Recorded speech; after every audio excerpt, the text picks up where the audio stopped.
What's up, y'all? We're here for our weekly alchemy message. I hope everybody is doing well.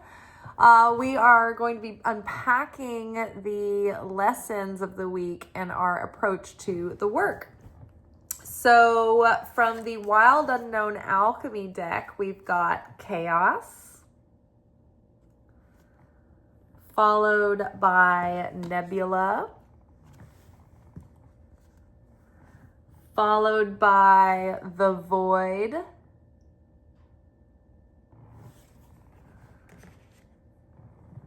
and then we got a couple of bonus cards this time. So we've got Vitriol coming back to visit again. We've had that theme coming up recently. And then underneath the Void, we have the Hierophant. Underneath, oh, I'm sorry, I got those backwards. Strike that from the record. Underneath Chaos, we have the Hierophant. Underneath Nebula, we've got the Moon.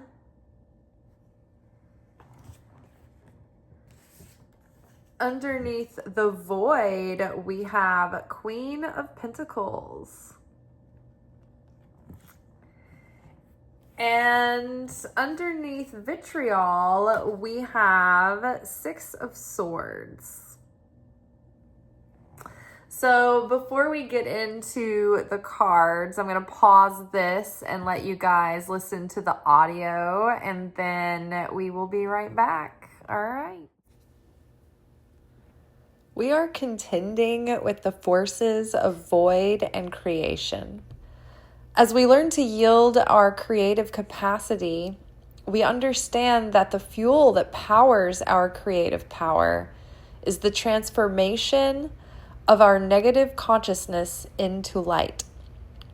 We are learning how to discern within the chaos, to separate from it, observe it, name it. We are in a spiritual nebula. The star has collapsed, and gases and minerals are raging, burning, and cooling into neon nurseries of new realities. The fuel that is burning most brightly right now is vitriol, a particularly bitter and hateful brand of anger. It is this vitriol within ourselves and within others, so evident in the world right now, that we must face. We cannot become poisoned by rage and hate. We must see its evil and destruction and vote against it. We cannot lose our compassion, and that's what happens when we turn away from the suffering of others. People shun compassion because it hurts. They reject empathy because 80% of the time it hurts. If we want to align with our higher self and borrow light from that version of self that is already living our highest destiny, then this is what is being asked for. To dissolve, transmute, and burn away all hateful, bitter anger and choose compassion. It's not always easy to do when you're lost in the anger, but it leads to harmony, unity, and fulfillment. This is how we best the storm.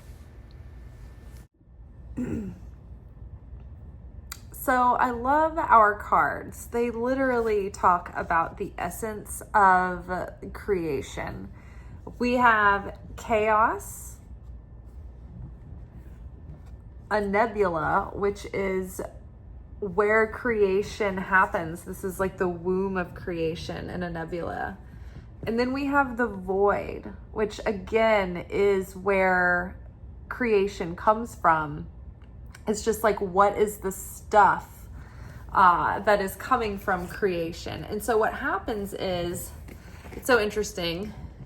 So we're going to deploy chart. Chart is here. So you see, this is the tree of life. And we have talked about this glyph many a time. It's a lot to take in, but if this is the first time you're seeing this, you're not super familiar with it. This is a map of reality. This is a map of the Godhead. This is a map of the human soul, and these are the dimensions of reality, the 10 dimensions. And then also the 10 dimensions of human consciousness and the 10 like expressions of God's personality, which also this is like the machine of creation here. This is the crystallization of consciousness into creation and being. These like scallops up here, these arcs, these represent the 3 negative veils of existence. So here at the top here, we have Keter, and this is the first point of where the light bursts through into the first moment of creation, the first event, so to speak. So this is called the primordial point, and kind of cool right here, there's like a hole in the paper, so you can see where the light starts to come in. Now, this first level of unmanifest, unbeingness, is where what's called the endless light, and it is like an eternal ocean of eternal light, and it is endless and infinite. And then this next realm here is the realm of chaos. This is unformed potential that is just erratic and pure, unadulterated dynamism. And it's not formed, it's not purified, it's not brought into shape or into focus yet. So this is just raw potential with no shape.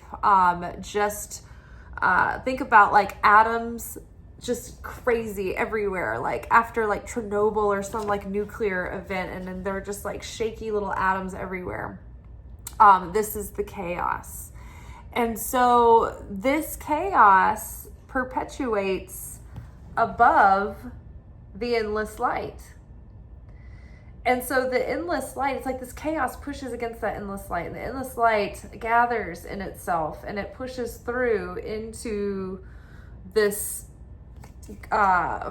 process where the light comes through here and it goes into this dynamism, into the pure masculine, and then that sort of like chaos is mirrored in the shapelessness and formlessness of the light. It's like, I want to create something. And so then that light goes into the divine feminine, the womb, and it gives it boundary and limits and shape and structure and restriction. And so this is the vessel that catches that light, hence the female and male anatomy, right? The way that, you know, life is made is a mirror of this supernal truth. And so on and so on, this light keeps going through these dimensions, and the consciousness becomes more crystallized until you get into the actual physical kingdom down here, the physical reality that we are seeing and living in the multiverse, right? This includes the multiverse. It's not just our universe. It's not just our galaxy. It's not just Earth. It is all that we can feel, taste, touch, all that is physicalized in this whole material dimension. Okay, so back to the unmanifest. So up here in the unmanifest, we have the endless light, we have the chaos, and then we have the void. And so these levels, right, are above the endless light. And this is sort of the process of creation. Now, what happens, what is the fuel, right? When we're alchemizing and when we're creating, what are we burning off? We're burning off refuse, right? The waste of, the leftover during the creation. It's like when we have this negativity in our consciousness and we can transmute that and change it to something else by processing it, right? A lot like you see this in art. You write out something compelling, and when you're angry, it's like music, like Jagged Little Pill, an amazing genius piece of work. When she was angry and she used it, Alanis Morissette created something legendary with it. It was very powerful. But then it's like when she exercised that anger, it was like she found peace like later in her life, right? So we do this with different things, and by feeling our emotions, we start to alchemize them, and we get different perspectives, and we can shift our view, and we can forgive, and we can move on, and we can become braver and overcome our fears. And when we become more compassionate, we overcome our selflessness. All of these things are our spiritual alchemy, and we're changing that lead into gold. So in the machine of creation, chaos up here is somehow changing, and I feel like it's almost feeding into the endless light, but that might not be true. They might be completely separate. So I don't know. I guess probably there are people out there that specialize in those two ideas, like the two realms. Okay, and so then, so the fog represents like the cauldron where the raw material for our manifestation, for our creation is being, trying to get these situated. The raw creation of manifestation is happening in this womb, right? And so like the nebula, it produces stars from its gas. So too are we producing light from the raw fossil fuel, the raw commodity, the raw mineral, whatever it would be, the fuel that we're giving it to use for the manifestation to transmute into this like manifestation fuel is our vitriol, right? So we want to pay attention to what is making us angry, but not just angry, the kind of anger that's like a bitter, hateful anger, right? That blames, that gets really nasty and hostile, and snippy, and like it starts to get hateful and judgmental. It has all of the worst toxic feelings like all rolled into it, and it's really poisonous. And that is exactly what we need to be looking for, mining in ourselves, looking deep and searching far and wide for our vitriol. And once we find it, we need to examine it and really look at it and feel the discomfort.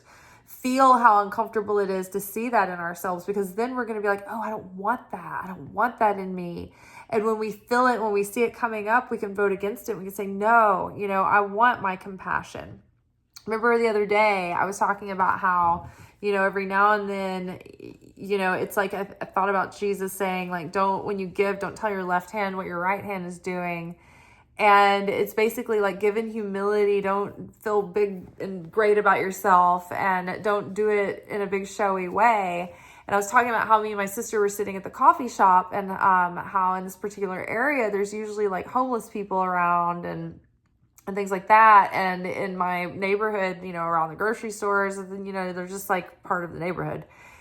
And sometimes if I'm approached and I'm not expecting it, I can get startled and caught off guard and kind of defensive, and I don't react the way that I wish that I do. Like I always regret if I'm not like ready in the moment to be kind and receiving and compassionate, And so I was just talking about how somebody approached me, my sister, and I was really so grateful that day that I was not like a dick or an asshole, or I didn't get caught off guard, and that was in that moment, like,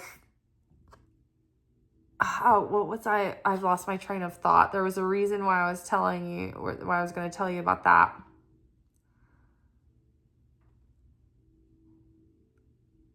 I remember I was just like grateful that I wasn't like defensive or whatever, but I forgot the point that I was like making about that. But anyway, the more that we see our anger and those feelings inside of us, or our hostility, right? We follow that and we examine it. Oh yeah, just to be able to look at your own shit like that and be able to witness it. It's uncomfortable.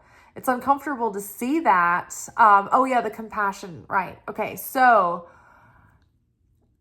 many people are lacking compassion these days. It's like 50%, maybe not 50% of our country, because I think that the tides are shifting, but a large chunk of this movement in our country is so cold and uncompassionate and unempathetic.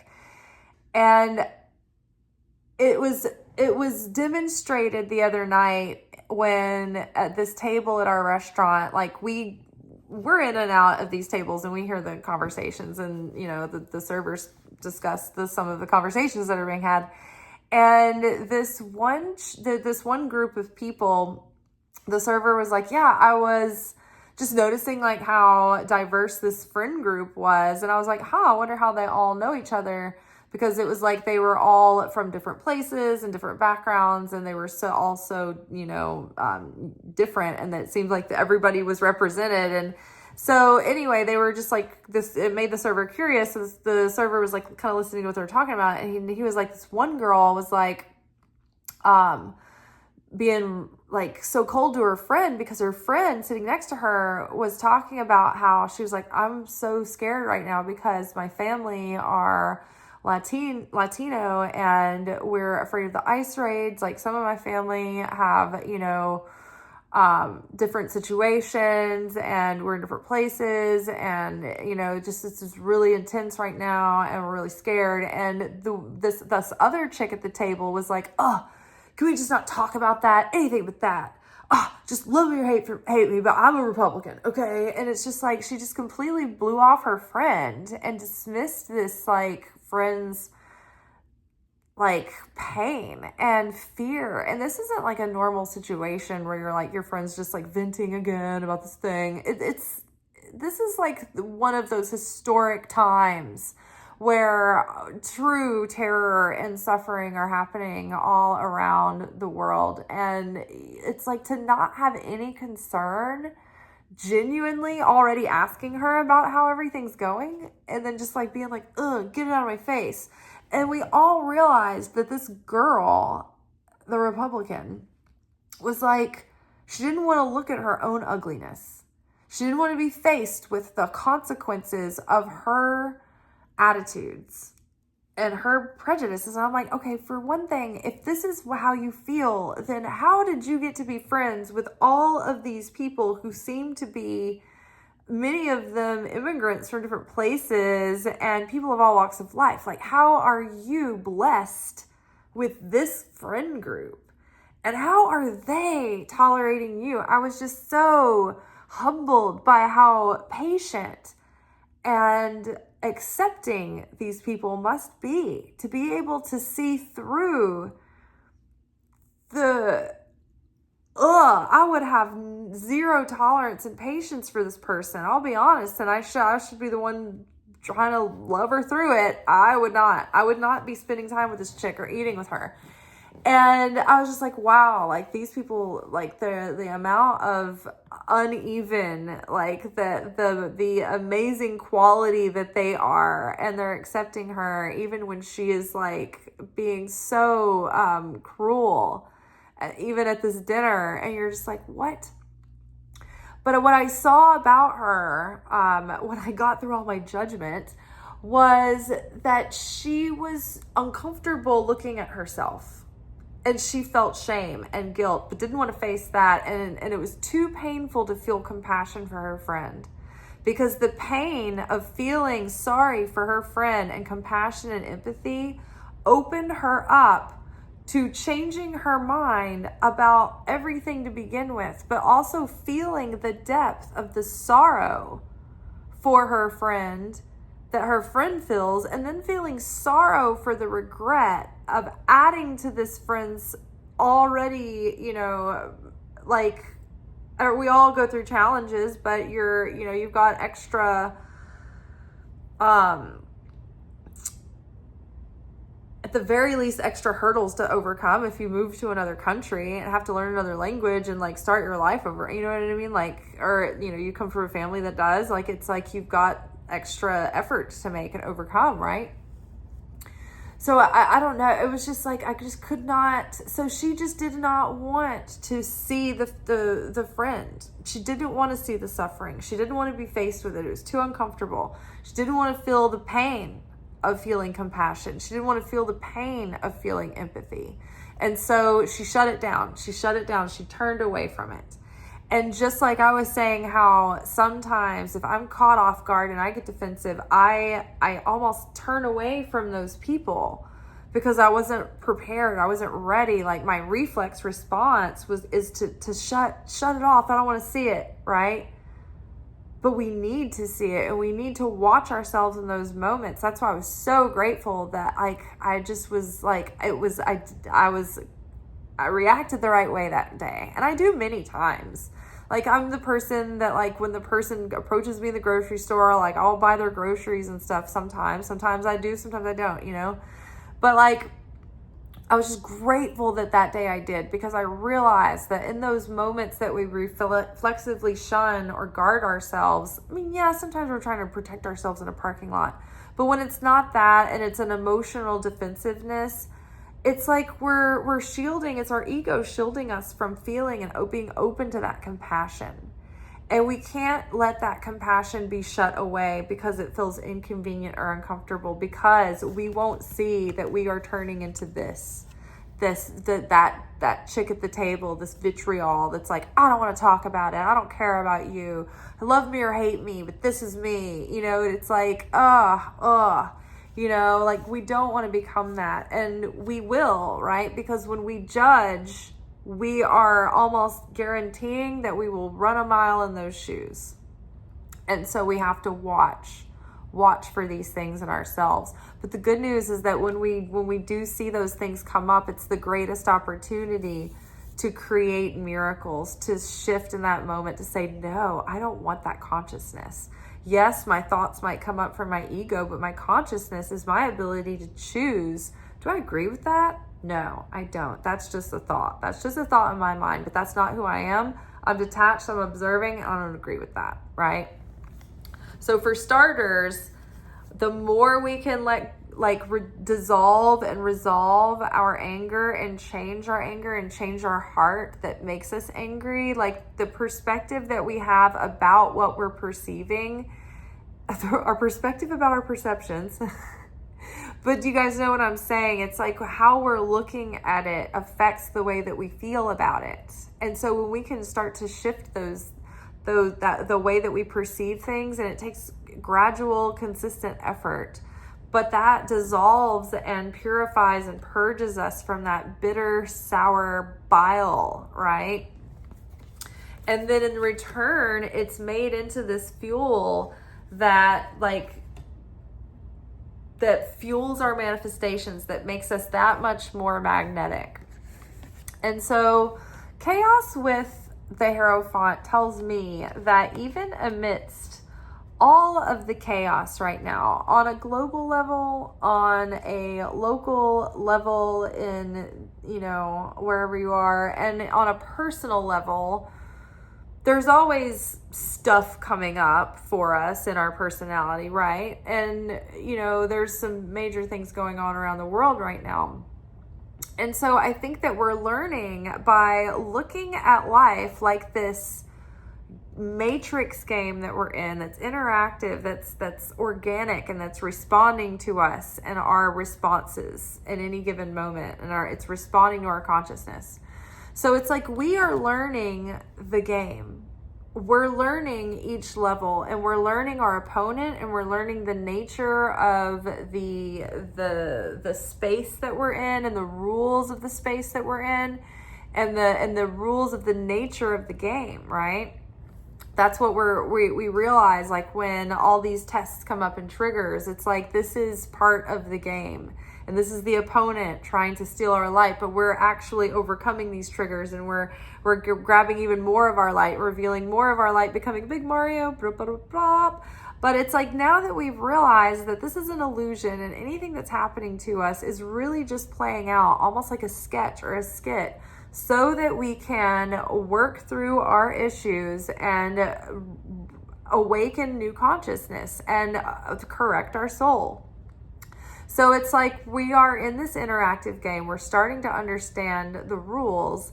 And so that is helping us take a step back to be able to detach from the chaos a little bit, just enough to be able to sober our emotions and try not to get caught up in the drama and the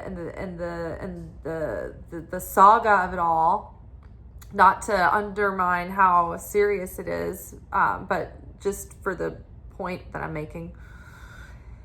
And be able to discern the chaos itself and discern within the chaos. It is as if you are in the midst of a hurricane that's just going wild, and you're calm and collected enough to know what to do and to maintain your normal cool and be able to strategize and connect with your instincts and navigate through the situation wisely and safely. Like, think about Anderson Cooper, like, out there reporting in the middle of, like, every hurricane ever. Like, he's so, like, just chill, this is just business as usual, right?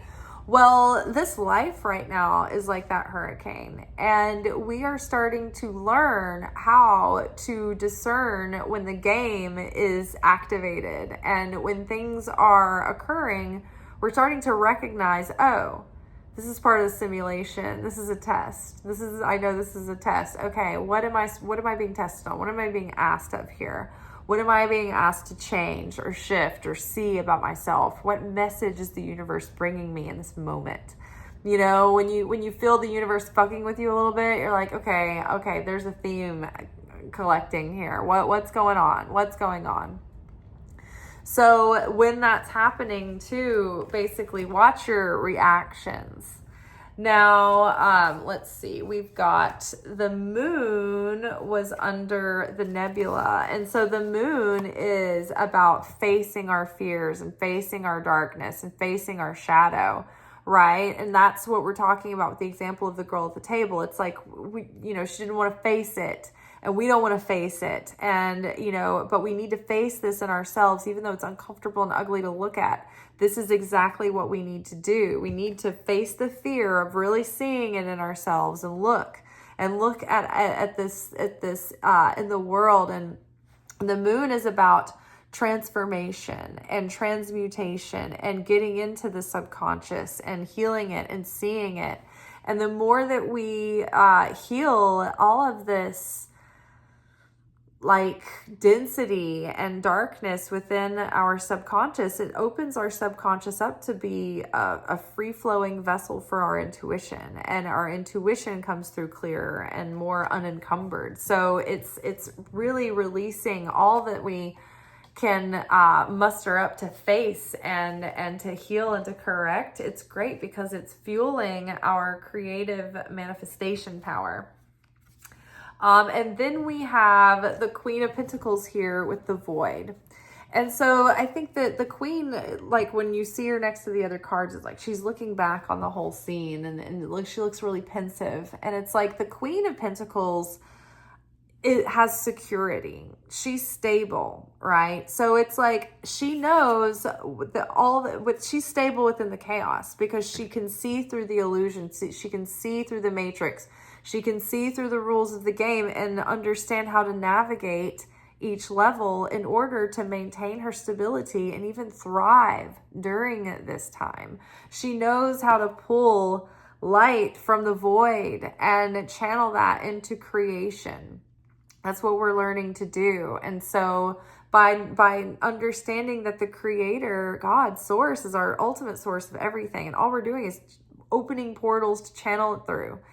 And so it's not about the job providing for me or this or that. Like, think about how many people are going along with shit in the government right now because they don't want their careers to be at stake. And it's like, those people don't understand that their career, their job isn't their source. Like, God is their source. It's not the job. And so if you know that, you'll never be ruined. Like, you can't it's like you'll transcend the threats.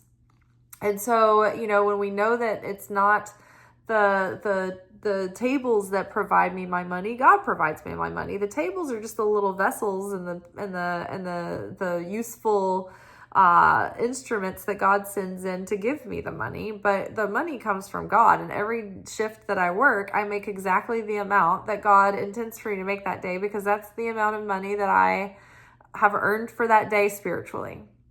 And that's, it's going to be sufficient for what I need. And it may be more, it may be, lots, and it may not be lots. But I do love being in a restaurant because I feel like it's a very fast way to like work off your karma and your negativity, and it's very efficient. It's like a karma working off soul correcting machine if you treat it that way, right? And so that's what the Queen of Pentacles does. She can see past the clothing of life and see the soul of life. See how the universe is growing us and shaping us and challenging us and setting us up for blessings in any given situation. And so the void is something that is a mystery, and it's gargantuan, but it's also very powerful, that it's like you draw creation from that as well. That's God's creative power, to draw something from nothing. And when you just even try to start fathoming that in nuance and detail, it's just like, oh my gosh, so amazing. So the more that we can emotionally sober up and gain our perspective and feel courageous and hopeful and optimistic and emotionally sober, the more secure and stable and fruitful we will be, because we are our confidence, our security isn't coming from anything from the material world. It's coming from the Creator. It's coming from a power beyond the material world, right? Beyond existence even. And so when all of this, it's really sinking in, and it's starting to be an embodied idea that's becoming more and more a part of our reality. The more we play with this matrix, the more we are active players in the game, the more we can shift and change and grow and heal and be conscious, awakened within it, an awakened soul within life. Wow. Oh, you think about all the years that you weren't awake, and you're like, oh my God, all this time wasted, I was asleep, but this is victorious. We're past the worst part of the storm in that sense, in the sense of our own inner storm that rages, and works against us seemingly. I think we're over the hump of that on an internal level. And so within our lives now, the more peace we can maintain within, and the more we can cultivate those good fruits of the Spirit, then the more secure and stable and fruitful and abundant we will be. But we are victorious. We've come through the storm, and we have positive new experiences on the horizon, hopefully. So we'll speak that into being. All right. Well, I am sleepy times and hungies, and my throat is tired, so I'm going to call it finished. I think we are fini, and we'll be back tomorrow for our weekly romance oracle reading. But until then, peace be with you. Ciao.